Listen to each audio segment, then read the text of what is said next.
Hey,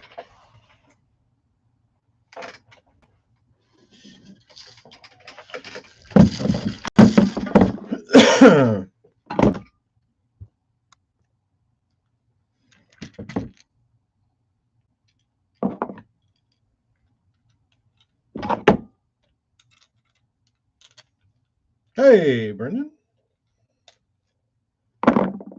What's going on? What's new in BBC land?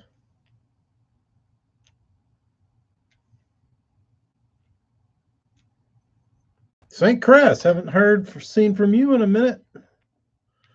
What's going on? What's up in St. Cress land?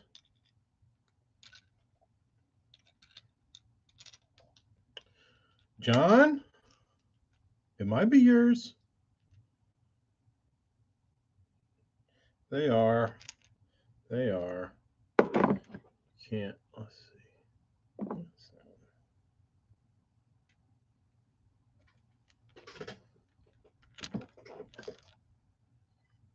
Said he likes that. Eric's a big fan of that holographics paint.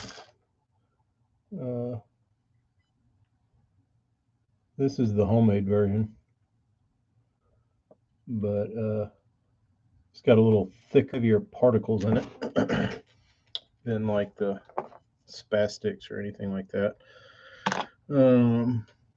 Heading to the weigh-in at the Ike Foundation Terminal in Upper Bay. St. Chris, that sounds like fun. I didn't realize that was this weekend. Did Ike not promote it as heavy? Because I feel like I heard him talking about it, but I didn't hear him. I saw that, Casey. That was pretty shitty. Stole your damn graph at the gas station.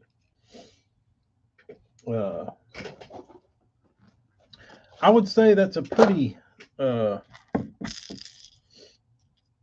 Whoever that was had to have known what they were doing, because I don't think I could take your graph off that fast, probably. And I know it, like, I know my way around like boats and electronics, but I feel like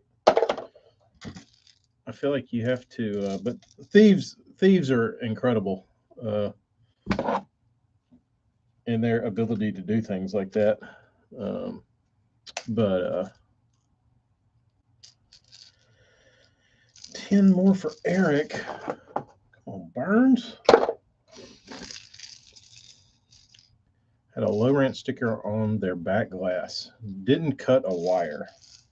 Oh, they had a Lowrance sticker on their back glass. When I read your post, I thought you were saying that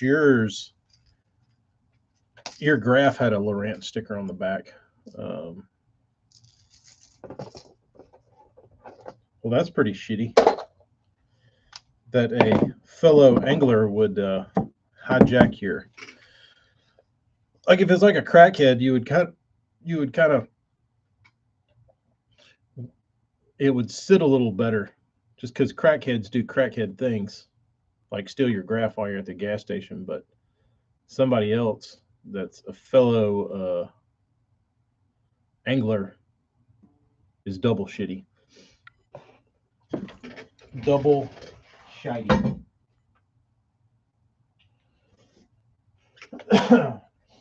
I'll do the greens next. This one changed a weird color.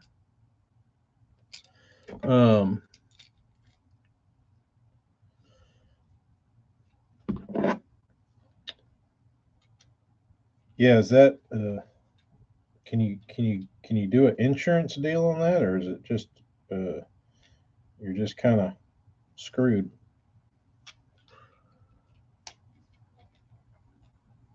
Chucker trying to score some dope. It was another fisherman. What a loser. What a loser.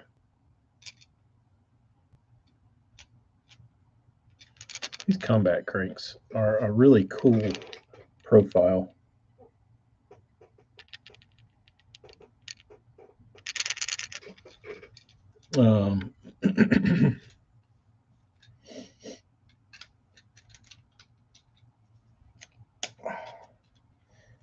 get all these off so I can get my skewers back.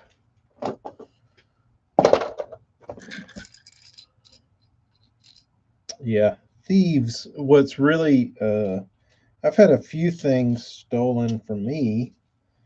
Um, when I first moved to Austin, I had a bike, a Trek bike. It was nice. Um, but I left it in this like locked room at our apartment, and somebody got into that and stole all the parts off my bike pretty much and just left the frame sitting there. I was pretty upset about that. Um, and then at the last place I lived, oh, somebody also broke into my toolbox and stole all my tools and a floor jack. And I don't know what kind of crackheads. I don't think it was a crackhead. I actually think it was the guy who owned the place. I think it was his son stealing shit from the apartment. Um, because we had a like a storage closet that was in the like parking garage of these condos, and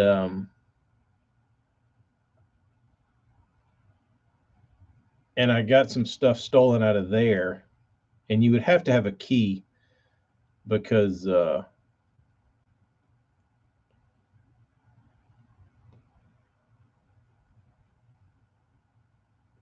there was no tampering with the door. But at the time, I was painting. I was working at Sherwin-Williams part time, and I also had a mobile car detailing business that kept me afloat when it would. I would do that, and then when the weather would get shitty, when it would rain and I couldn't detail cars, I would paint. But anything to keep the paint dream alive. But somebody I had like I had a Yamaha inverter generator, and I had like saved up to buy this damn thing, and that was what I needed for my to run my detailing business from. Was I needed that inverter generator because that was how I powered all my pumps and like my water pump, and then I would power my vacuums and stuff like that through that generator. And it was quiet, and it was really, really fuel efficient, and it was very reliable. It was awesome, and I got a deal on it. But it was a small one, and it was like very mobile. But I had that in our little storage room, and somebody went in there and stole that thing, but they didn't like tamper with the door. Like somehow they got in and opened the locks without breaking the door. And I that was kind of that was right before we moved home, so that was kind of the end of the detailing business because that shut me down.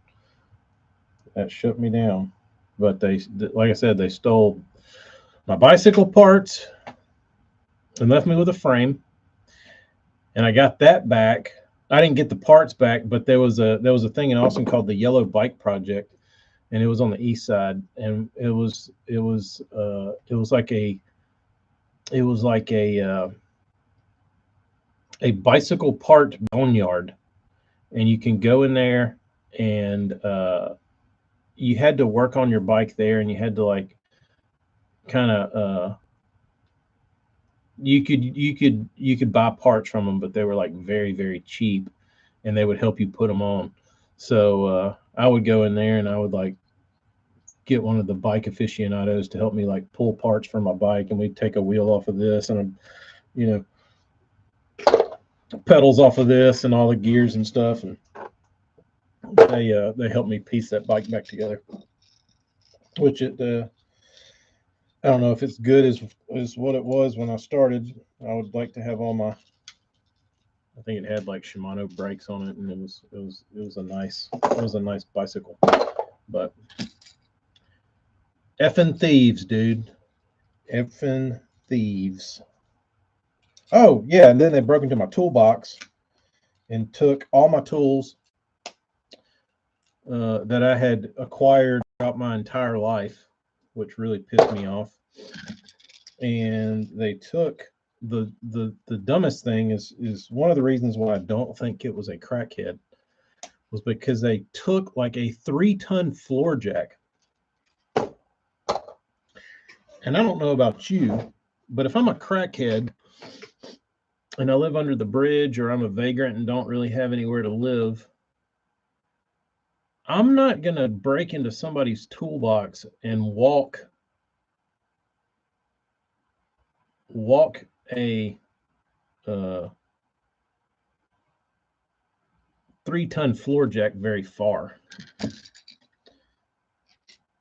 And we had to have like a coated thing, a coated gate to get in. I'm thinking it was somebody that either did work there, or somebody that could get in the gate and drive down there and like drive their truck like up to whatever they planned on thieving. But friggin' Austin, dude. Yeah, crackhead is too malnourished to carry a 3-ton jack. Exactly. So yeah, I got had in Austin. Hella, what are you catching besides Grinnell? No, it was at Brennan. It was a great place to live, and it was also a shitty place to live. Yeah, if they're Jeremy's got a good point. If they're willing to steal your graph off your front of your boat, why couldn't you have left your wallet in your truck and then like got to the door and then turned around and been like, damn, I forgot my wallet, and that asshole been standing there, and you could have damn rocked his ass. Did I like fishing more in Texas? Yes. Yes and no. But mainly yes. It's like those crackheads or thieves have like a sixth sense as to not getting caught, and I don't understand it. It's like it's a gift. It's like they were gifted being able to steal things. But fishing in Texas was great. The thing about Texas that was like here you looked forward to catching like a 5 or 6 pounder, like a 6 pounder being very high up. Fives in Texas are not a big deal. There's lots of them. And I would say 5 pounders in Texas are you know, they're like a 3 pounder everywhere else. There's just lots of 5 pounders. But knowing when you showed up to the lake that there was a legit chance you would catch a 10 or an 8 or a 9 or a 7 or a 12 in just about any lake you went to was a pretty cool feeling. Knowing that there's just like giants that live where you're fishing everywhere. And like down here, like through most of the state, unless you're Jason Christie, you pretty much know what big fish is going to be. You know what I mean? But like in Texas, like you don't know what you're going to get.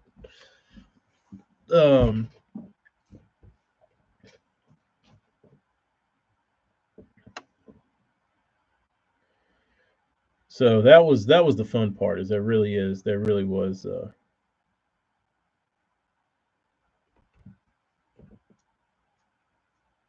Hopefully they get his ass, and then we can all share this scumbag's face on Facebook.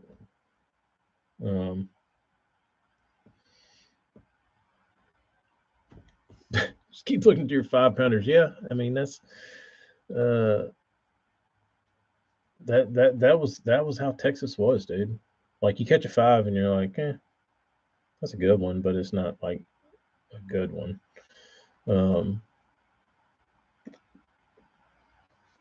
So I don't know. The water clarity I wasn't a huge fan of. It was everywhere I went was pretty clear. Speaking of Texas, I don't know if y'all watch Todd Castledyne's videos. I'm sure you do, but he's been posting up his Rayburn practice for one event. And I am actually shocked. I wanted to make a comment on one of them would be like, when do you actually fish something that looks good on Rayburn? Because he's going down the bank, and all the banks that he's fishing and going down look like ass.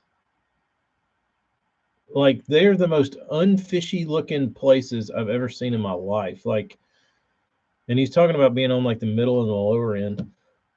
And like I'd always imagined Rayburn as being just like the fishiest looking place ever, but it looks like I don't know what it looks like. It doesn't look like anywhere that I would like be excited to fish. It's actually the opposite. Like watching his videos have turned me off to wanting to go to Rayburn because of like how shitty it looks. And I know it's like what part of the lake and where he's at on the lake, but if you took me there and launched me on that area of the lake and said, "Here's Sam Rayburn, have fun," like, dude, I don't want to fish here. Where's the good stuff? That's what I was thinking, Casey. I was like, this dude must be just looking for like individual fish and all these like really shitty looking pockets because nobody in their right mind would go in there because they look so much like ass. But I mean, there's nothing fishy looking about them. The docks don't even look good. You know what I mean? Like as bad as that sounds, like the docks don't even look fishy, and that's the only thing really I've seen. There's like no bank grass, like nothing. He went to the back of one pocket and it looked real good. It had like some bushes and some grass in it, but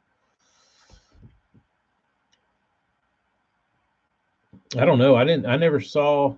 I never saw much. That was just that one video where he was like practicing, but a couple of the places he went were really, really shitty looking, which surprised me. I didn't know there was shitty looking water on Rayburn. I always just in my mind had it coined as just all looking fishy, but it doesn't.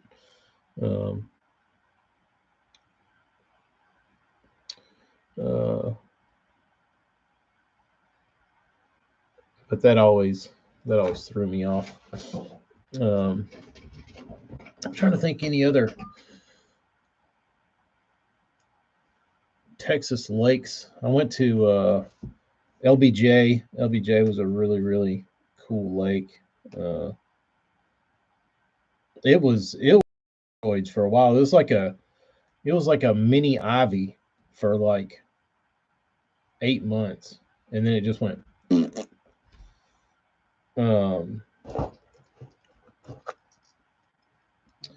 But LBJ Fayette was my favorite.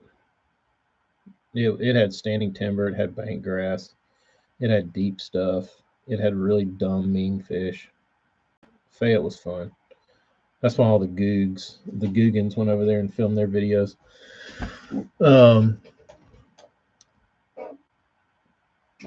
But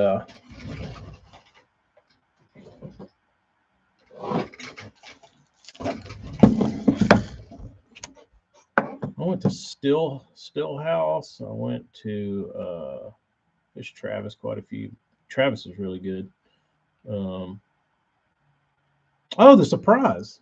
Oh. So I went shopping this morning, and I got something by recommendation of Hella that it would make a good giveaway. I got the last of the signed Strike Kings. The KVD Strike Kings. The dude had 3. Somebody in the last month bought one. And he had 1 left, so I picked it up. No, this is a Series 5.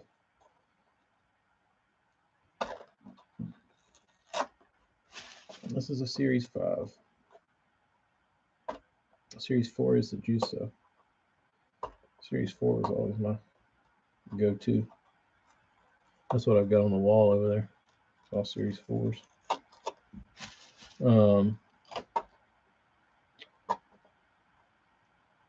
Celebrate the weekend by going fishing. That's what Bassmaster just posted on YouTube.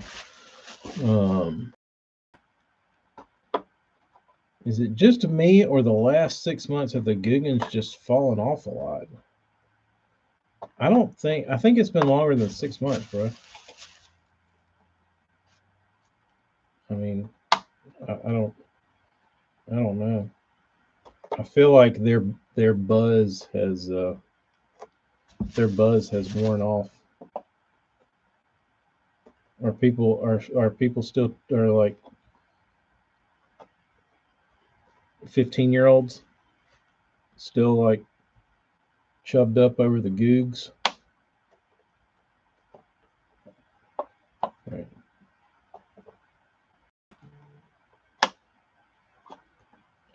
But like when they were building all their stores and all their stuff and doing stuff like that, there was like a buzz around them, you know what I mean? But I think once all that stuff, like once everything launched and kind of started going, and once the high off that initial launch was over, I don't see the excitement. But yeah, this is the autographed edition limited series. So I will give this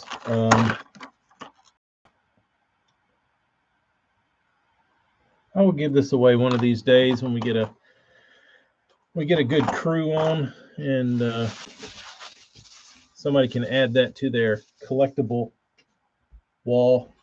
I also found this, and I don't really even care for these damn things, but I bought it anyway.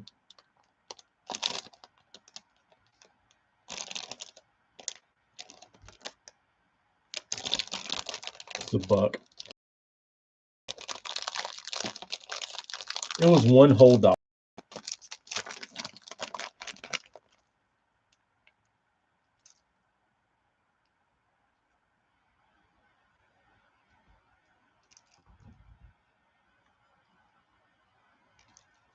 It's not a double stamp, it's a single stamp, but whatever.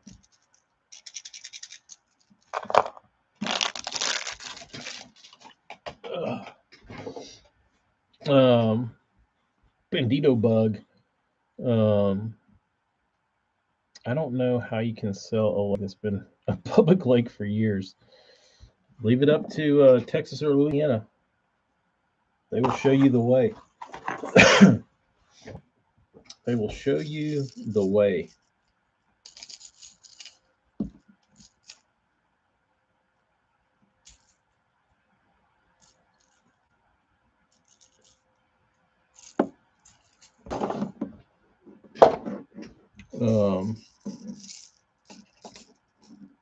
Yeah, the new ones are poo-poo. Luckily, I don't know why I keep buying them. Every time I find them, I buy them, but I can't get bit on them. That's just not. I can't catch fish in that zone on a lift bait for whatever reason. That is not my thing. That's what I was excited about when Eric came down here. I was hoping he was going to like unlock the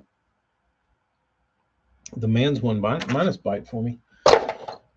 Showed me what I was doing wrong, and that didn't happen either. This is a much sexier bait.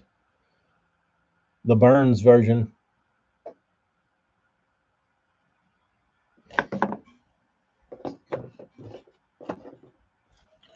Ooh, here's this big giant thing again.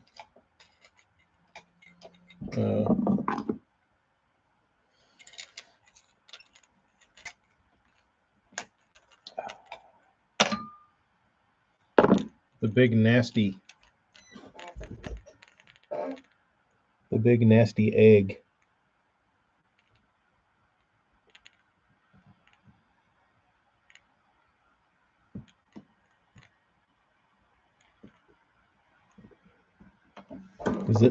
Does it look Bass Pro Shopsy? Does that look like something that came out of Bass Pro Shops? I would say no. I could probably sell that to somebody and make them think it was some special Japanese thing. That is a BPS bait.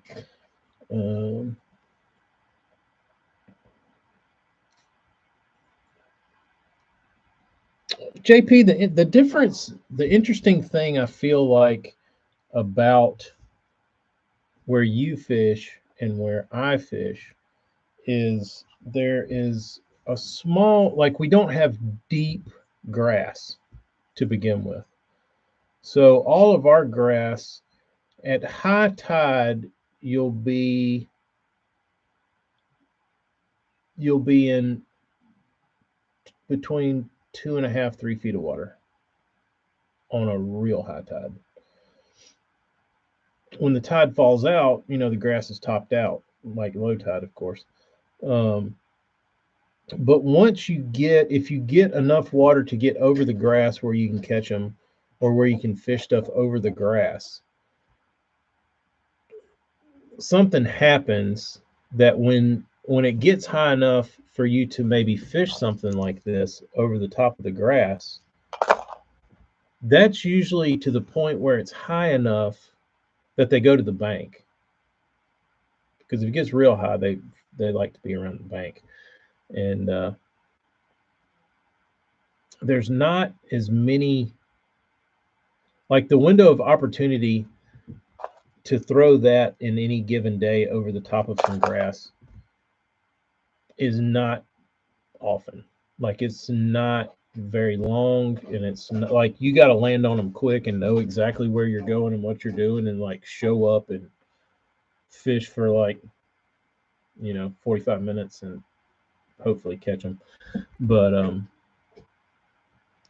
I would like to go up to the Chesapeake and the Potomac where this thing shines, and kind of see the grass and the layout and how it all plays out comparatively to us. JP, do y'all have eelgrass, ribbon grass, whatever you want to call it?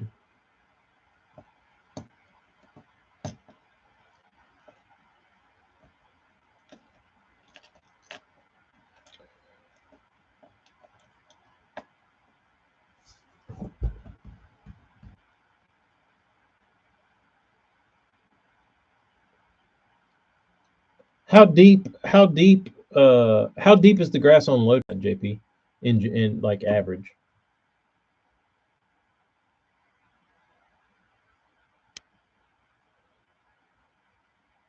That would be cool. I think that would certainly be worth doing, Jeremy, considering that I know everybody and everybody would be trustworthy. I think that would be fun. I have a shitty one that I dicked up trying to strip, and I stripped off half the surface of the bait, and it looks really ugly, but that thing swims like a damn champ. It's not the prettiest thing you've ever seen, but it damn swims good.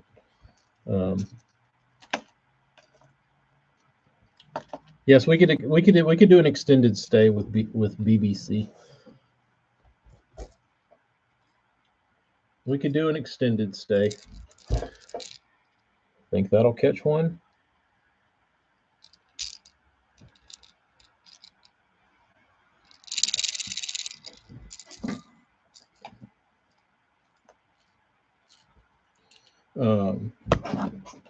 That is a good idea. I've always thought the traveling bait thing was cool. Or I could just make one and let y'all pick the color.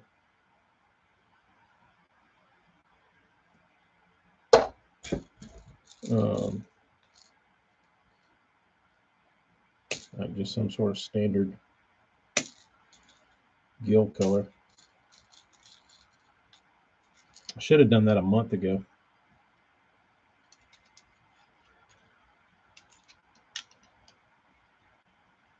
Oh, so there's still, even at low tide, there's still some grass that's got a little water on it. See, that does not exist. That does not exist here.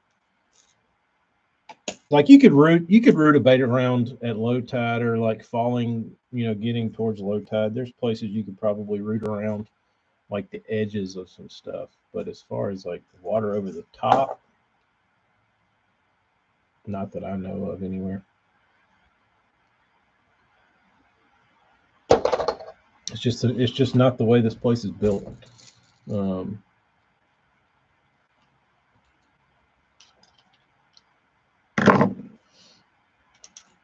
I do have a balsa 1-. I can't get the regular 1- to work though, Burns. I don't know what I would do with a balsa one. If I could get bit on this loser, I'd probably paint it and go throw it. But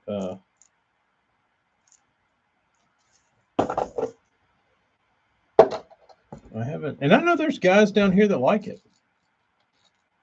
but I can't. The light bulb has never gone off for me with the 1-, and I've tried it a bunch.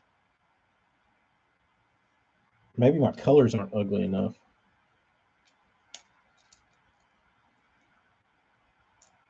Maybe I need to paint some like really obnoxious colors. Oops. Paint and throw it anyway. Yeah, I've got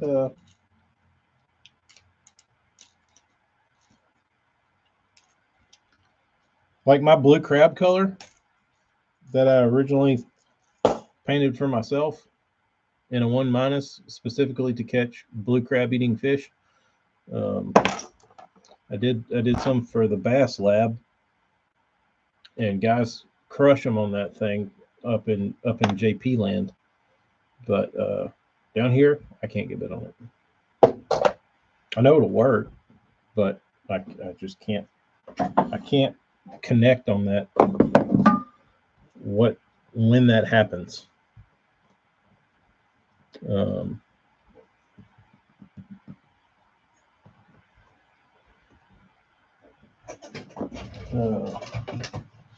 Let's see.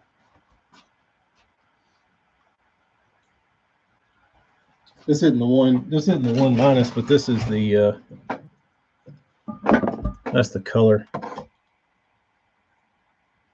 This is where it all started.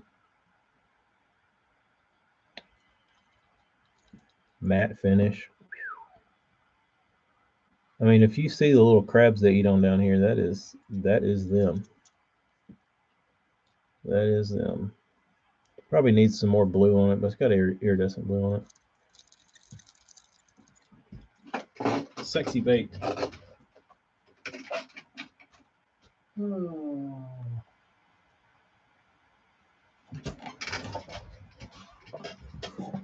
The other thing I don't like about a 1- is I always feel like I'm trying to catch up to it. Like it's got such a weird wobble and pull. Like I always feel like I'm trying to wind in slack. Like it doesn't have much resistance. It's an odd bite. I'll leave for 5 minutes. And you're talking 1- cranks. I don't like them. I'm trying to figure out. I'm trying to talk my way through why I can't get bid on a 1-, and I've never gotten bid on a 1-. Like I've a baby 1- was probably, and I've still got the bait. Um, it was probably one of the first crankbaits I ever owned, and it was that solid chartreuse with all the glitter on it. Um, it's either on that board or it's in a box down here. But I've had it probably since middle school. I've had it probably since middle school, and I didn't get bid on it then. I didn't get bid on it in high school, college. After that, 30s. I just something about it. I can't jive with it. Me and a 1- don't jive. You have to believe and use the force. I need something. I need the Schwartz is what I need.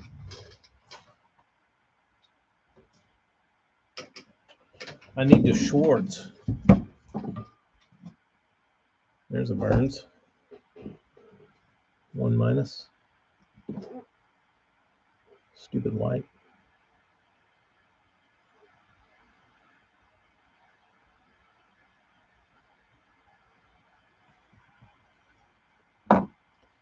Pretty sexy. Too busy throwing a buzzbait, probably. Too busy throwing shit that actually catches them. That they'll actually bite, that I don't have to hunt down this unicorn window of opportunity to throw a single bait. I just pick up a chatterbait, spinnerbait, skinny dipper, buzzbait, and go to work.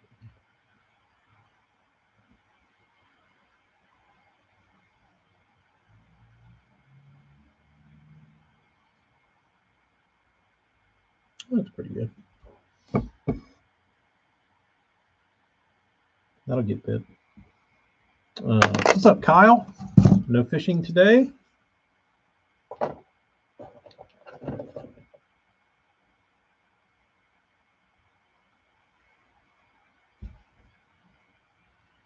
There's a gloss versus matte finish.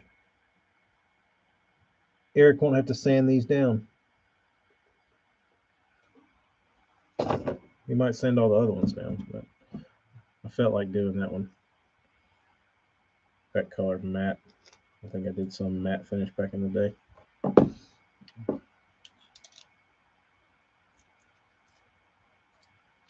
No spinnerbait, Bob? Come on, man. I thought we had you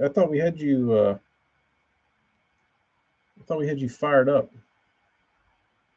I thought we had you fired up to go out there and do some river spinnerbaiting.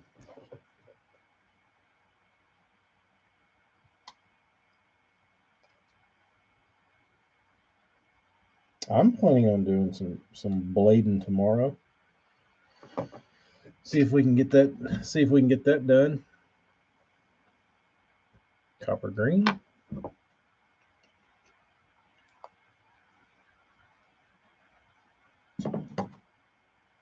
I'd hate to be the other guy. Yeah. I would hate to be the thief. But that's what they deserve.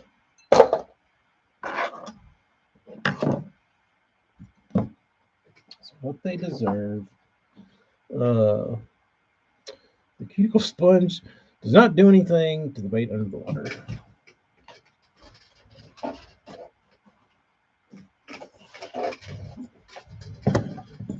You have to believe, Brendan. You have to believe.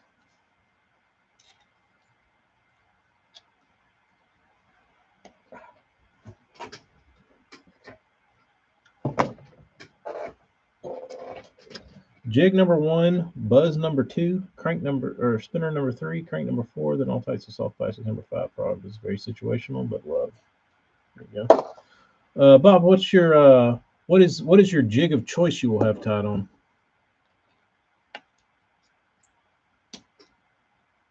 Since there's an infinite amount of options, um,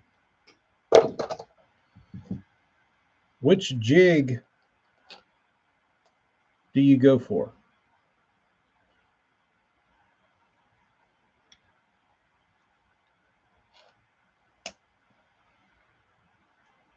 It's very interesting to me uh, what jigs people throw now, because there's literally an infinite possibility of uh, like homemade jigs. Everybody makes one. Every manufacturer now has some sort of multiple styles of jigs. They have every style jig you could ever imagine in 25, 30 different manufacturers, at least. Homemade. I mean, there's like hundreds and hundreds of options just to choose a jig. Uh, what is y'all's go-to jig? Even if it's rare, even if it's hard to get or homemade, or you can buy it at Walmart or you can buy it at Tackle Warehouse. If you're just going to pitch a jig, cast a jig, just your regular going fishing jig, what is it?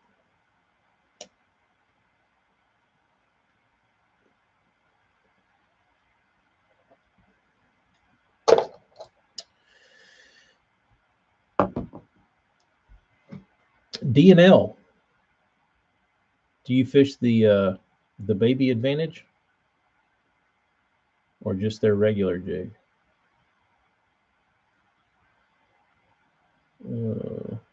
Stealth Fighter Money Crawl is number one in the Beast Coast Little Magnum. Greenfish tackle. I don't know what jig they make. I know they make that. I know they make a little one. Um,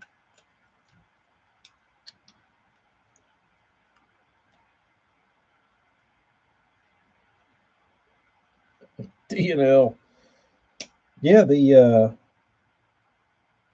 you ever heard of D&L? They make good stuff.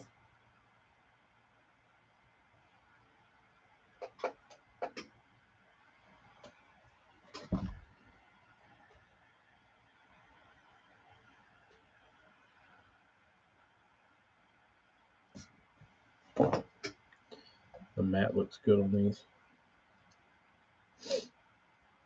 Baby and the regular.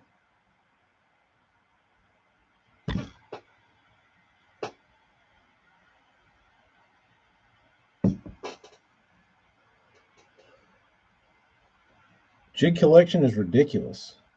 Mine used to be. Now it's a bunch of pieces.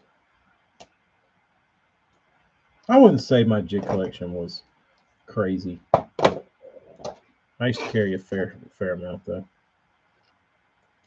but I made them, so I never. Uh, I'm trying to think what the transition was. Um,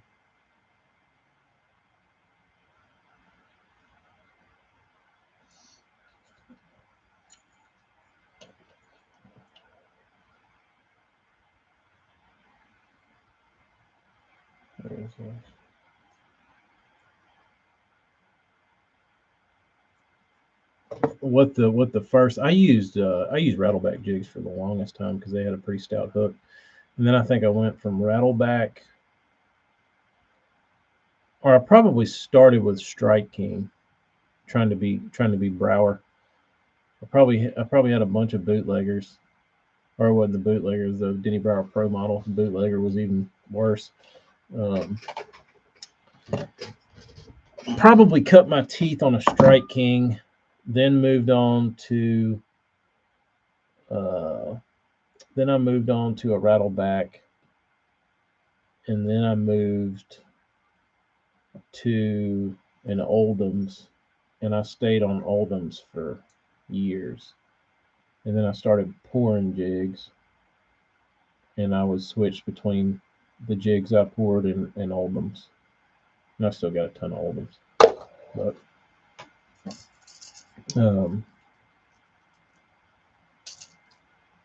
Dirty Jigs got picked up by Nichols. Yeah.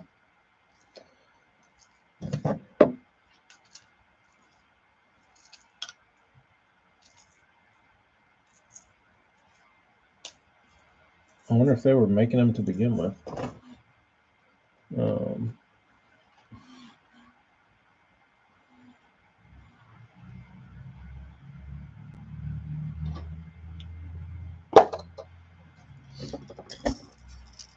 Jewel half ounce jig with the J lock has a gaming hook in it. By far my favorite. Don't throw much anything else. Jewel is the one. So it seems like everybody who throws a jig a lot throws a pretty reputable brand. Not a lot of Smoky Joe's jigs or Ray's Garage jig getting pumped up. Oh, what is this guy blowing me up about? Oh, not you. What is he talking about?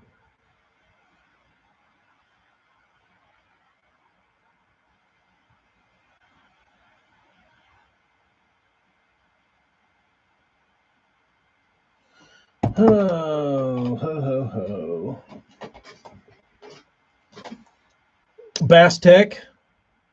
Can't forget them.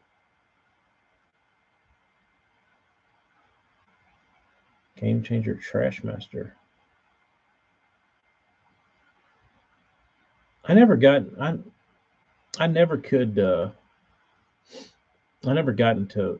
punching grass with a big jig because our grass doesn't set up for it really down here because it's so shallow, and the fish aren't that big.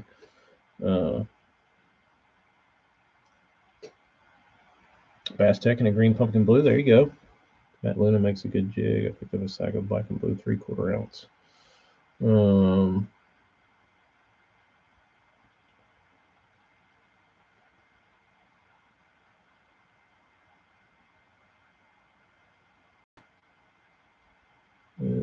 thought a lot of Bass Tech, solid jig, Sporting Rich is a bonus. Got a couple fives on a Bass Tech. There you go. I'm trying to think any. What about Sandtone? They're pretty big in the jig world, aren't they? Anybody throw Sandtone jigs? I'm trying to think who else. Jewel was big. Omega had a cool jig. Theirs just looked cool. I never liked their hooks. When I was on like a finesse jig kind of kick, I think I bought one of everything. War Eagle makes a really badass weedless ball head jig.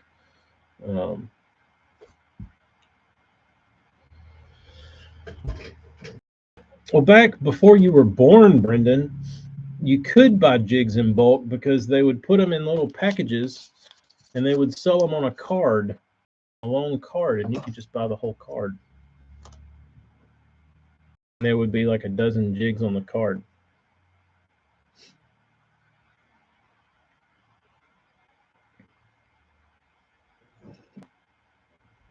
I guess you can still buy them in bulk. You just have to buy them individually. You want a bulk bag of jigs? You want to just walk in and buy a 10-pack? I've got a card of jigs over here somewhere. Yeah.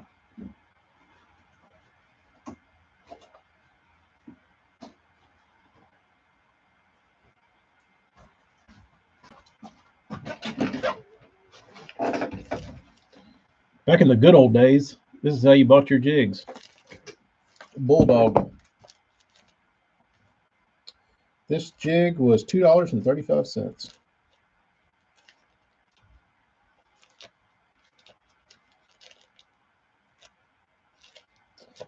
I definitely didn't buy these for the skirt, but they are I bought it for the head and the hook, but the worm bars are pretty badass. If nobody's ever been to a worm bar, I would highly recommend them.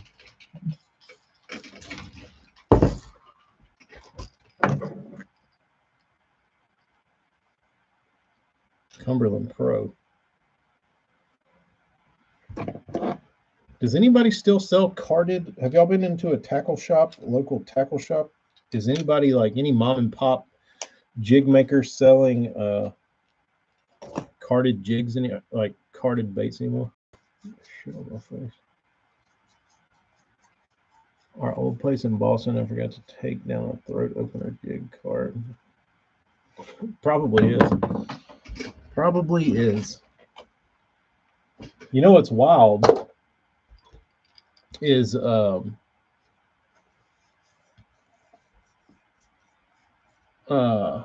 need more tackle down at Rayburn. That is a losing effort unless you can make 1,000,000 of them. You'd probably need to sell. That's the crazy thing about jigs. Like,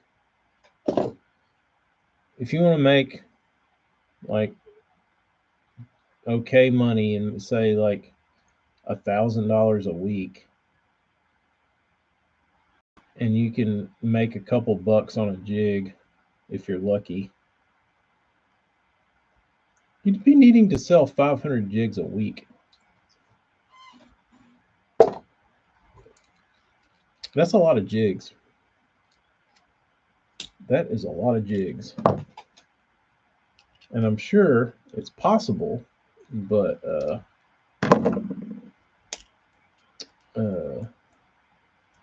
I've never tried to sit here and tie up 500 jigs and package 500 jigs.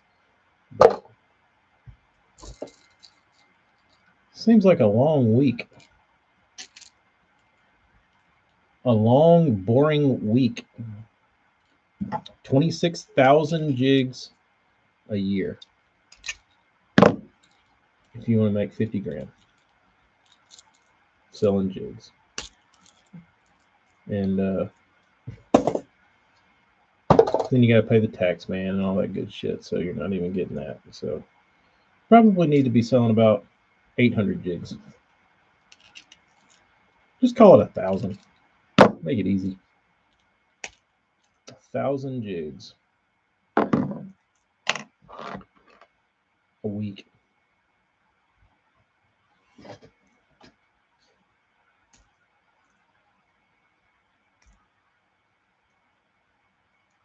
See, I think that the problem growing up, AJ, is I saw these guys like selling jigs, and I'm like, oh, these guys sell jigs because they're making a little bit of money on it. No, they ain't making money. They're all losing. Like, all it takes is simple math to figure out that is not the deal. Do a Patreon on FR. What is FR? Like Dandy. I think $10 each is crazy. People just don't want to pay. Yeah, I don't like after if you ever made a jig, I don't think the work that goes into making a jig, especially hand tied, however you choose to do that, I don't think $10 is out of the question. Or I don't think $10 is offensive. But like I said, there's better ways of doing it. And I'm sure I would like to, AJ, find somebody or somebody that made like jigs in volume that had like a wire tied skirt or something. And I would just like to see them put the baits, like the whole system, like how fast it goes. Because I can't do it fast. I'm not fast at all. So because the little oddities in the skirt Like you'll get one strand that's like off, and that bugs me. And I'll sit there and like pull on it and try to get it in the right place. I was pissed when Dino went from 269 to 350. 350 sounds like sounds like still a damn steal. Just buy a card of Stanley's for 269. Yeah, those Bulldogs were 235. My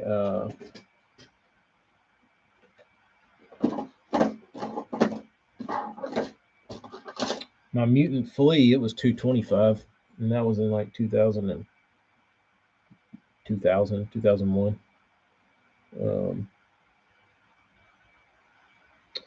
Yeah, they have to be pre-made skirts. There's no way you're putting pads together and getting anything done.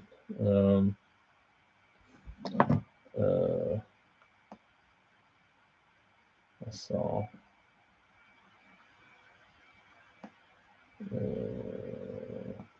What is it?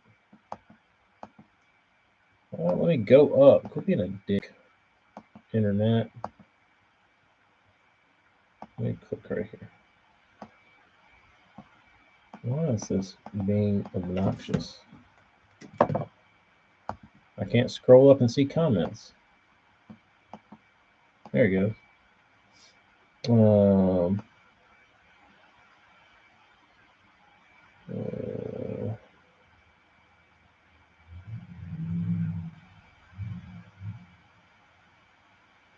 Is it raining on you, Burns?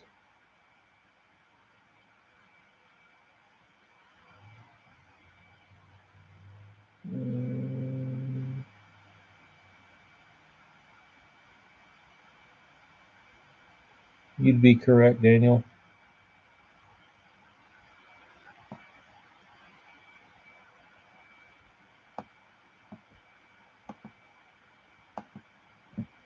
You need to go to China if you want to make lures and make money. Yeah. It is the way. I can tie like 10 an hour. I need to be over $10 a jig. Yeah. The only difference is, AJ, you just need to sell a jig that you never lose to justify the price tag. Design that.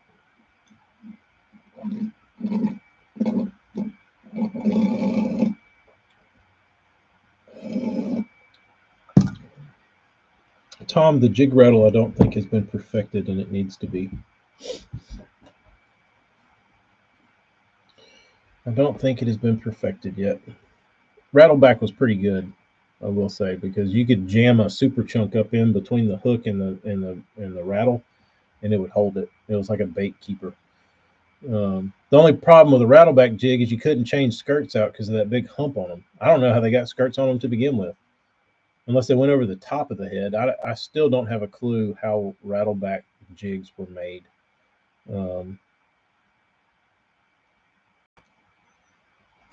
Can make the most weedless shaky head known to man. Hookup ratio is garbage, though. That's unfortunate.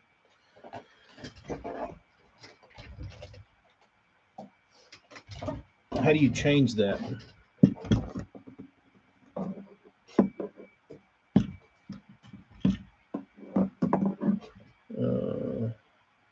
Water bowl jig.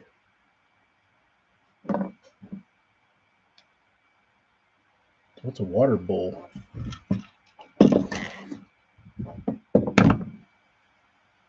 Make it less weedless.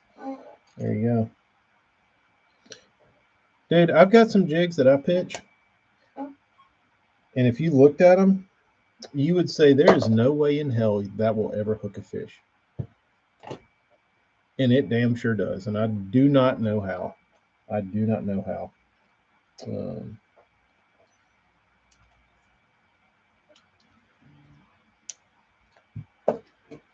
I actually broke the hook on it not too long ago. I was dicking around bending the hook, and it snapped.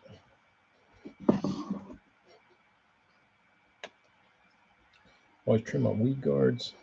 Dude, I used to get. Did y'all used to do that?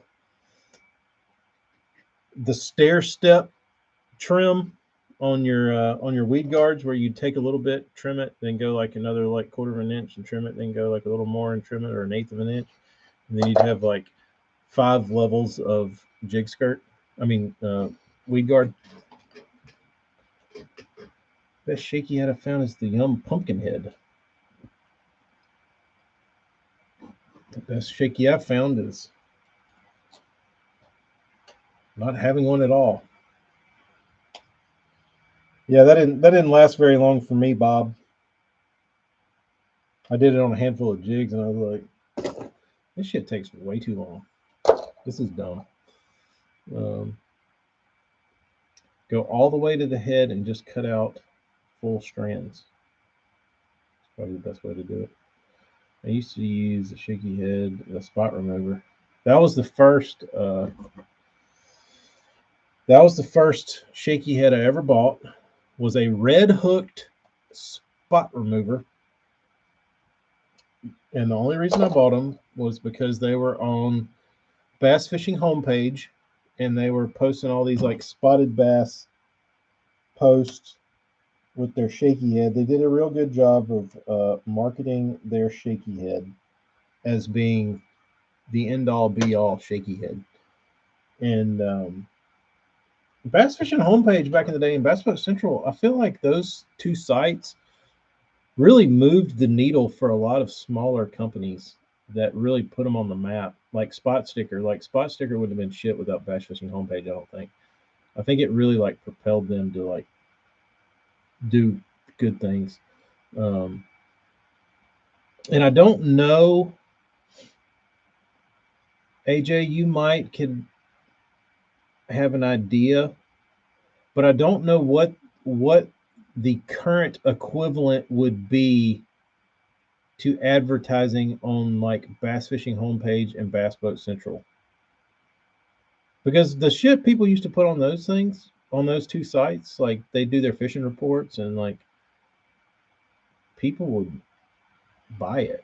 You know what I mean? Like it was kind of where you got like your like, I wouldn't say it wasn't underground, but it was like not, it hadn't been infiltrated by um like corporate fishing. It was more like your smaller up and coming brands were kind of there making a name for themselves. Bullshad. Mike Bucca used to post swim bait reports and like hawk swim baits on there, and it like, I feel like Bass Fishing homepage made a name for Bucca. Uh, Alex Davis, spinnerbait kid. He used to post his Gunnersville fishing reports, and he was like a damn 19-year-old, and people used to give him shit. And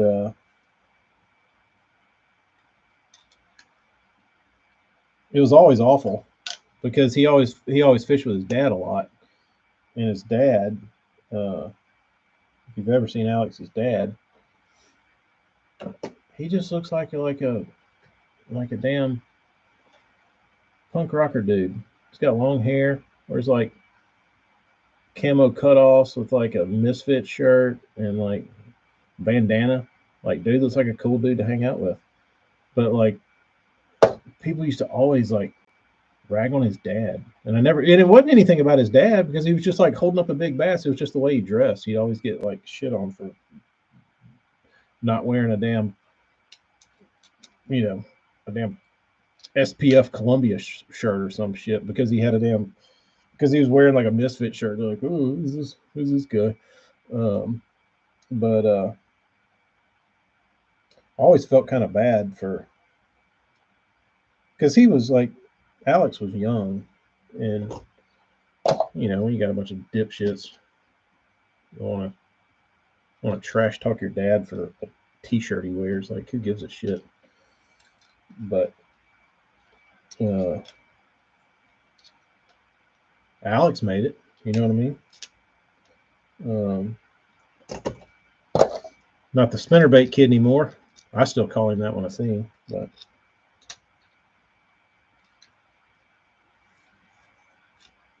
Alex is living the dream.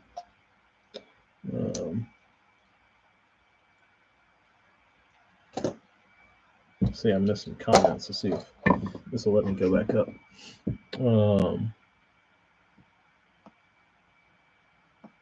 Later, Daniel. No.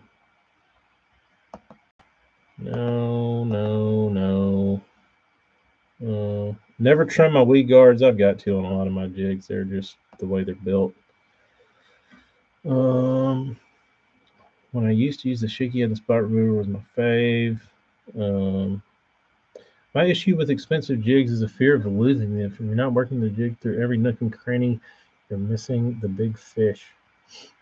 I don't feel like I lose a whole lot of jigs because typically, but the difference in me and a lot of people, as far as jigs go, is I feel like rocks eat jigs. Trees don't really eat jigs because you can probably poke your jig out of a tree. Sometimes, if you're fishing a deep tree, you lose a jig. But for the most part, if it's like a pitching jig, like going down the bank jig, unless you're skipping docks and you get hung like way up under a dock, you'll lose that one. But if you're just a pitcher, I feel like you can keep up with the jig pretty good. It was just brainwashed years ago. Yep. I was never a skirt trimmer. I always left my skirts full octane, big.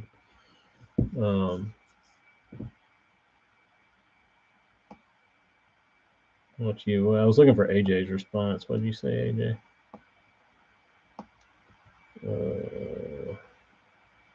I don't think there is. I think like the flea market groups really helped for a couple years, but now it's saturated. Yeah, I would agree.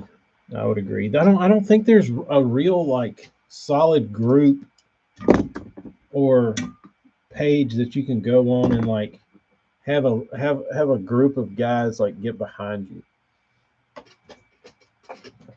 Because I feel like back in the when Bass Boat Central and Bass Fishing homepage is like you had those established guys that did their thing and they didn't, and I guess it's because they were sponsors, they were paying, but I'm even then like if spot remover, spot sticker, whatever was like selling shaky heads, now there would be 50 guys trying to compete against them to sell shaky heads as paying sponsors. You know what I mean? But back then, they were the shaky head people. You get out of their lane. You know what I mean? You let them do it. That's they have put their flag in Bass Fishing homepage. They're the shaky head people. And there was other people hawking shit, but like they were the one.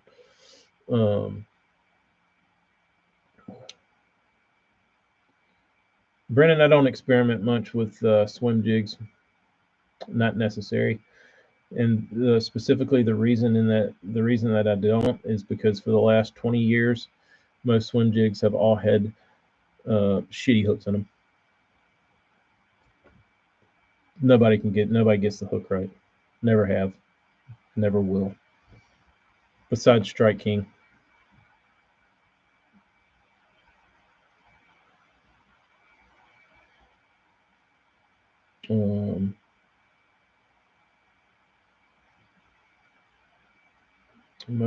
Mostly rocks and mass. You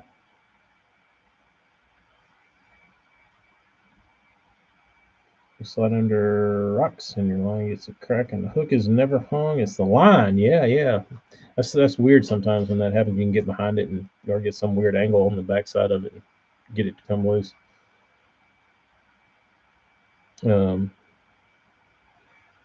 Big skirt trimmer. Hold it vertically and trim almost parallel to the strands. Interesting.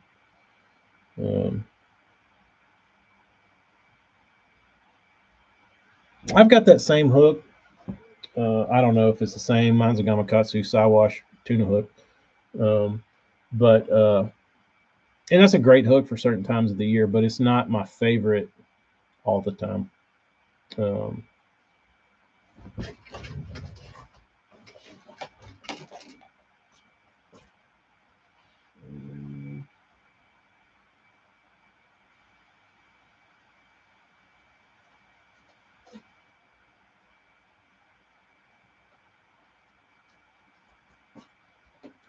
where's one?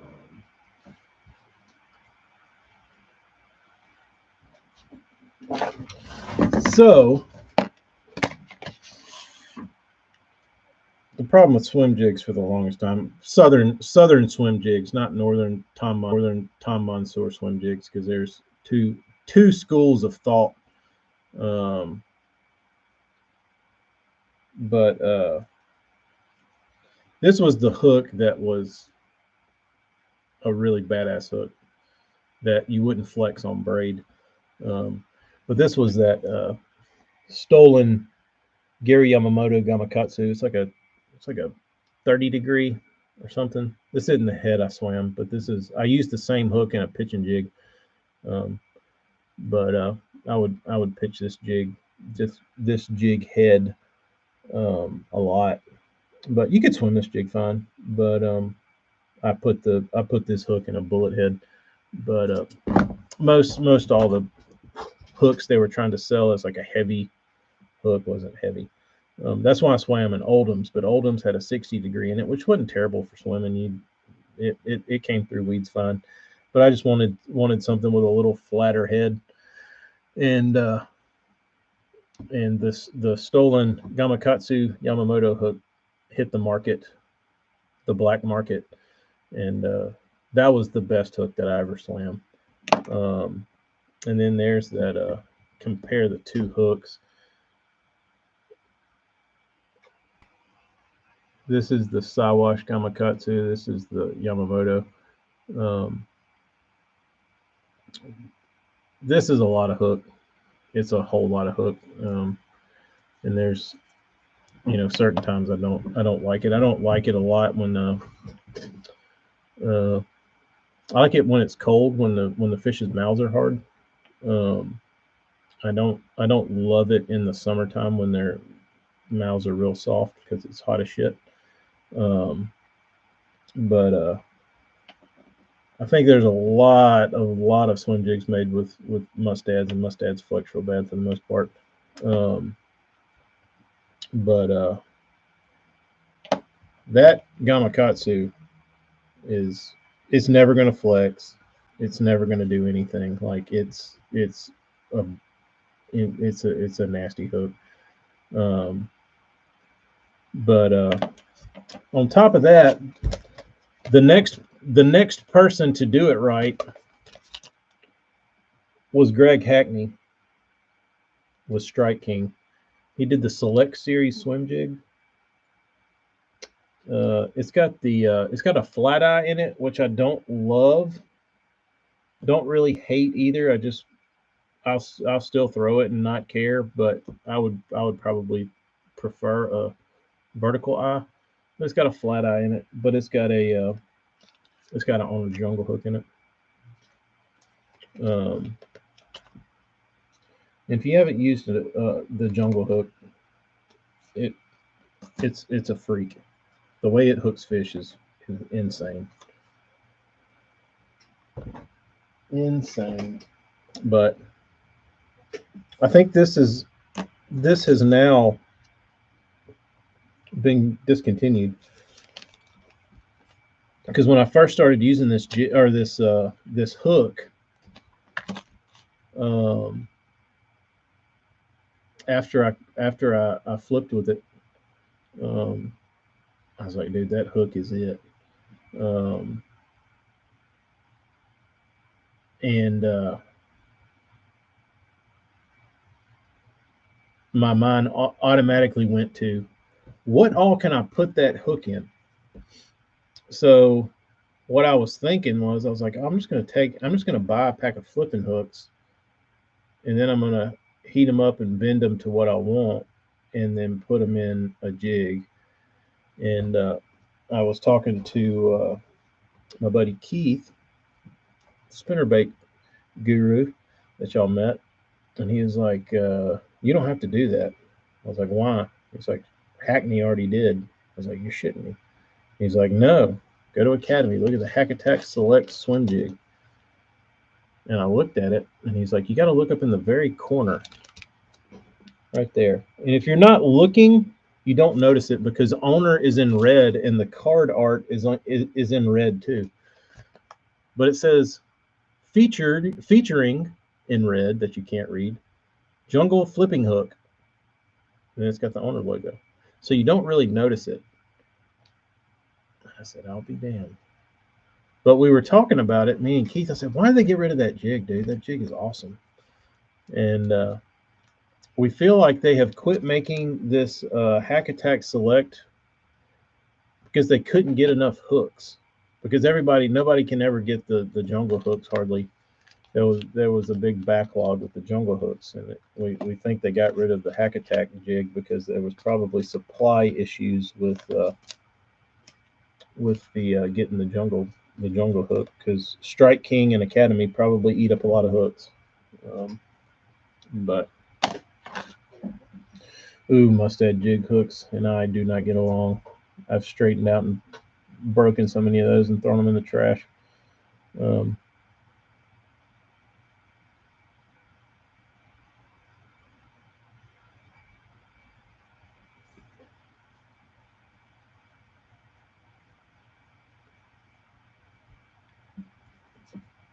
jungle hook has a real steep point angle, so it's like a long taper.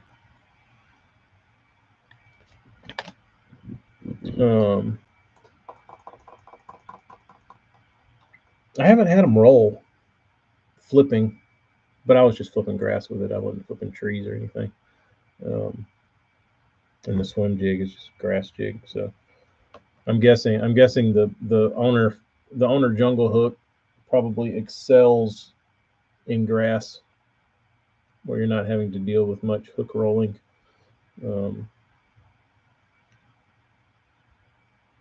Owner has gone downhill. Owner has gone downhill in their quality or in their ability to deliver product.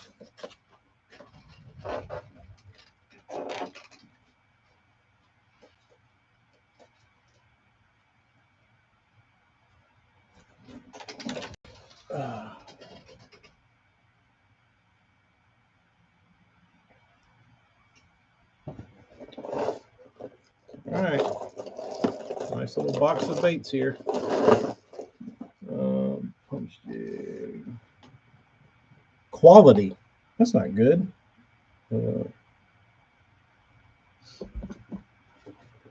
I don't. That's the only thing I buy from Owner, or the only thing that I have bought for Owner in forever.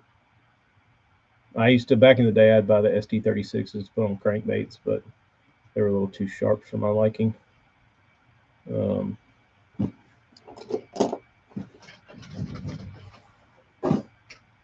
They tend to get a little flexy.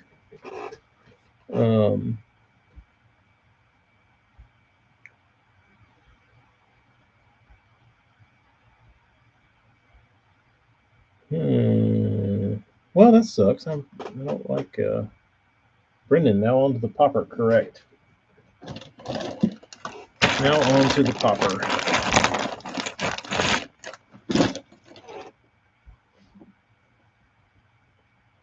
Yeah, 36s do bend out. The twos, that's what I was using, was the twos, and I would put them on like a Series 5 or a Series 6, and they lasted pretty good. Like they wouldn't flex out too bad, but like I had some of the 6s and the 4s, and the 4s and the 6s were real bad about it. I didn't know Owner made a beast swim bait hook. Oh, I thought you were talking about a treble. When you said beast swim bait, I read Owner beast treble hook, and I was like, they make a beast treble hook? That sounds awesome. That sounds awesome. Drink pop time. You got it. You got it. I don't know if I'll get to sand those today. I'm gonna try and clean up my office because it is a disaster. Brennan,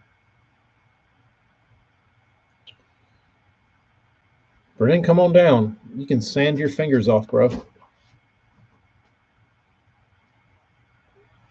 1X Gammy Magic Eyes will haul a truck off the bottom of the lake. Yes, that is my favorite treble hook. AJ, they are the shit. Still going with bone, shad, and gill. Yeah, I think that's the idea.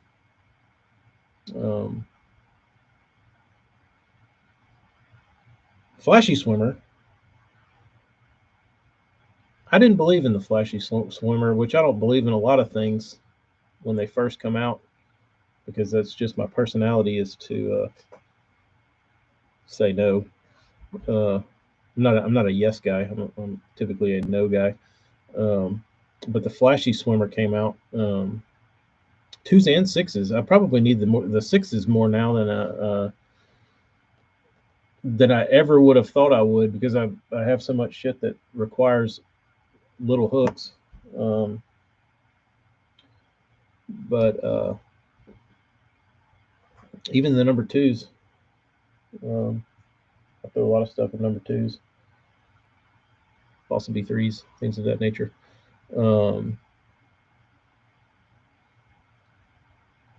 Flashy swimmer keeps your bait down. It's interesting. When the flashy swimmer came out, I was kind of like, how much difference can it make? And then I went to Decker Lake, and I was going down the bank flipping in like scattered coontail milfoil, and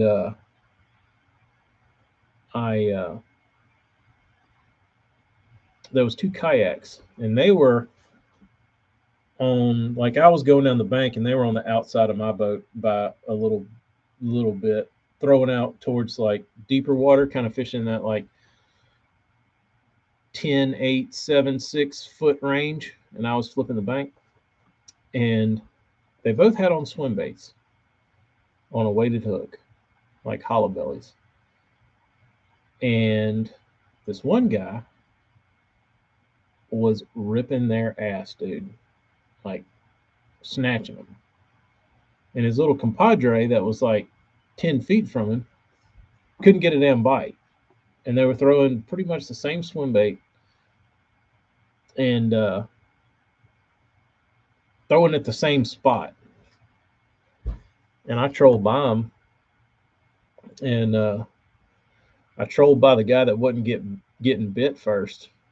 And I said, your old compadre's handing you that ass, isn't he? And he's like, damn, dude. He's like, he is hammering them. And I was like, yeah. So what's your problem? He's like, he's got this, he's like, he's got that flashy swimmer. I'm like, the blade? And he's like, yeah, he's got the blade on his hook. He's like, I ain't got one of those. It's like, why don't you give him one, bro? And he's like, nah, not yet. And I was like, no shit. And I was like, that's the only difference? He's like, that's the only difference. And that day, I watched two guys throw the same bait at the same fish, same cast, and the guy with the flashy swimmer was like, the other dude wasn't even getting bit at all, and this dude was like catching them at will. And I was like, there's something to that. And the blade does something. I don't. You would not think that it would make that much of a damn difference, but the damn flashy swimmer is real. Like, it is not like a goober, like, novelty thing. It's real. It works on lots of stuff.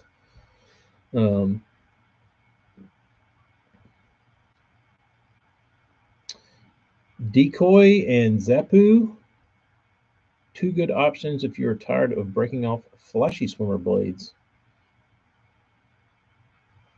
So you guys know the tackle trap still has a few Mir.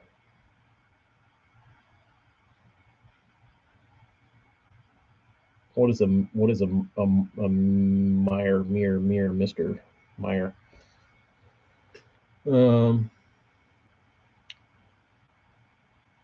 Sometimes it's just your day and not your buddies. Yeah, that one I could.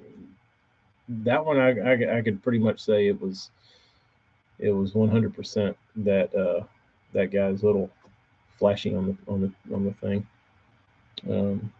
Yeah, Tackle Trap is a brick and mortar store up in Boaz, Alabama, and they have a website. They've changed hands. It closed, and then another guy I think bought it and reopened it. Um, uh,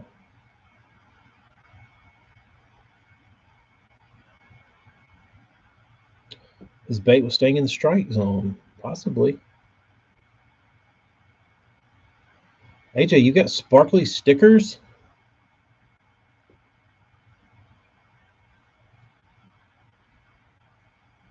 It's a JDM glide bait kind of thing. Well, sounds like something Berkeley should look into for their next product drop this summer.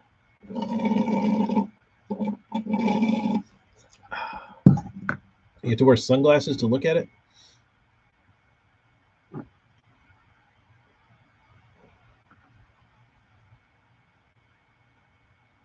All right, dudes. Looks ugly as hell, but it works incredibly well. Let me look it up. Let me see this loser. Let me see this loser.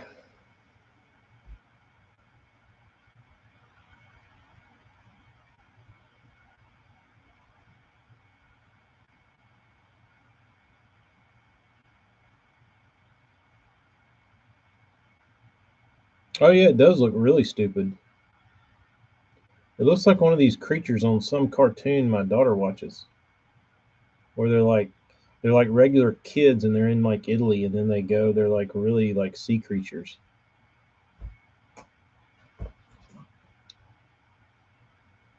Huge gap, joint gap.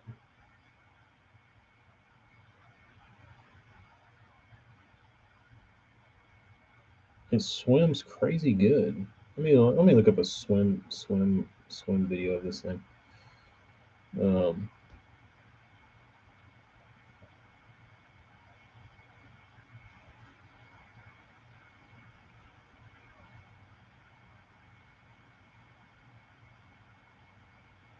so is there swim videos of it?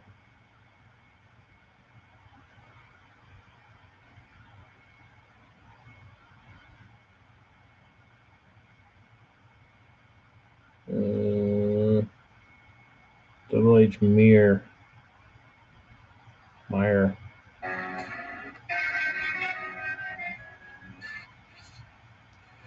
Okay, I've watched a minute of the video and I still haven't seen the bait swim yet. Double H has a little hype video on YouTube.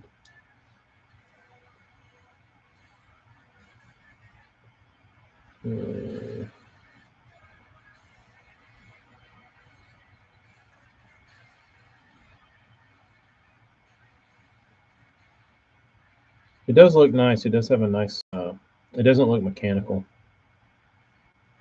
I like that. I do like that.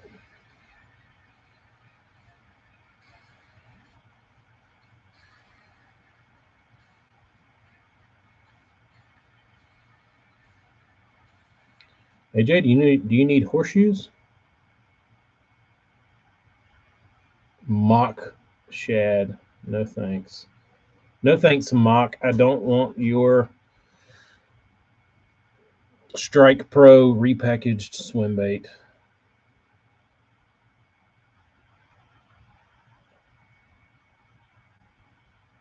How much are these, Brennan?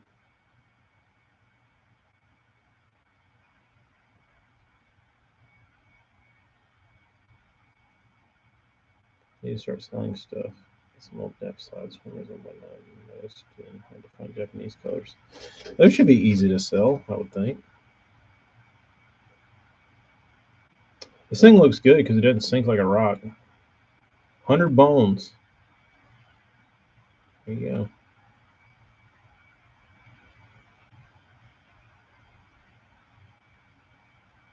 Seems a little pricey for an ABS bait, but what do I know? I guess you're paying extra. I guess you're paying an extra 60 for Japanese for it to come across the pond.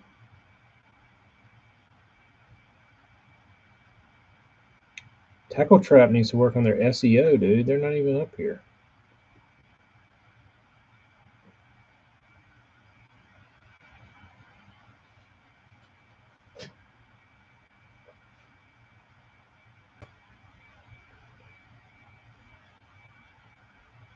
Bob, you got riddles?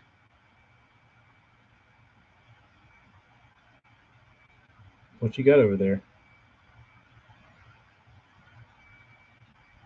What you got over there, Bob? Lures.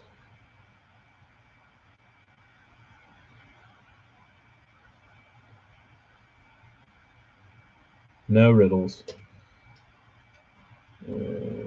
Slide swimmer, 175, 59.99. That seems like a good price for a 175. I don't know that anybody likes the 175s, but if you did, they're on sale. I don't see the bait you're talking about.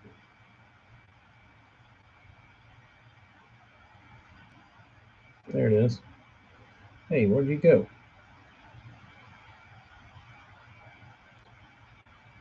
Double H mirror. Yeah, the junior 60 and the big one is 80. Colors are horrific. Good Lord, they're bad.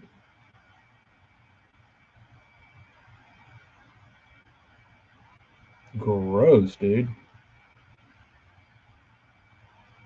They even made chartreuse ugly. Even their white is ugly. I didn't think that was even possible.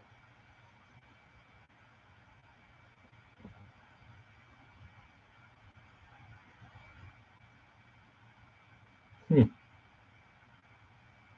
looks like it's got a vertebra weighting system.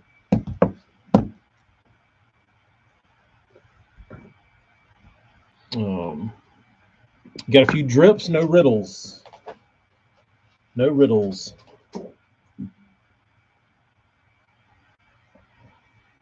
Riversea proved bone can be ugly. Yes. 110s, old Jackal stuff.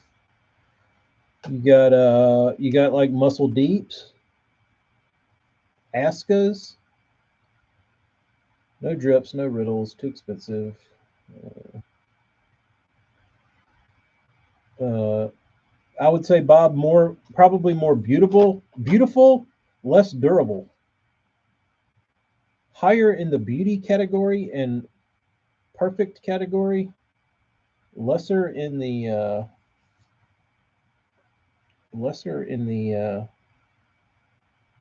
later, AJ. I'm about to get out of here myself.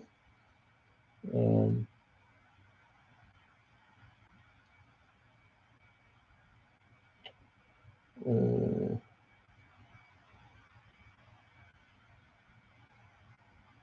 trying to think what else.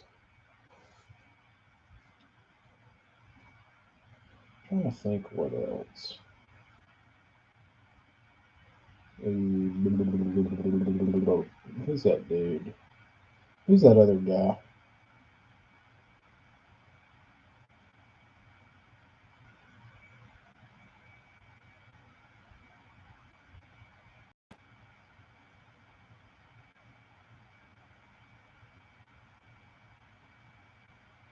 Oh, MPB.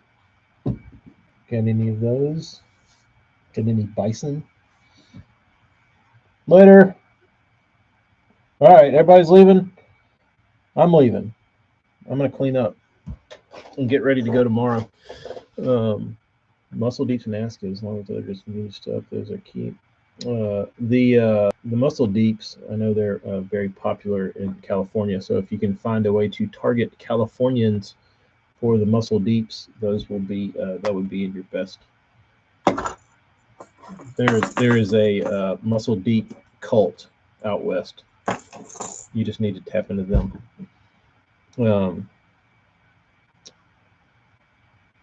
Members only clown Depths 175. All right, dudes, y'all have a good weekend and rip some bass. We'll see y'all later on. Later.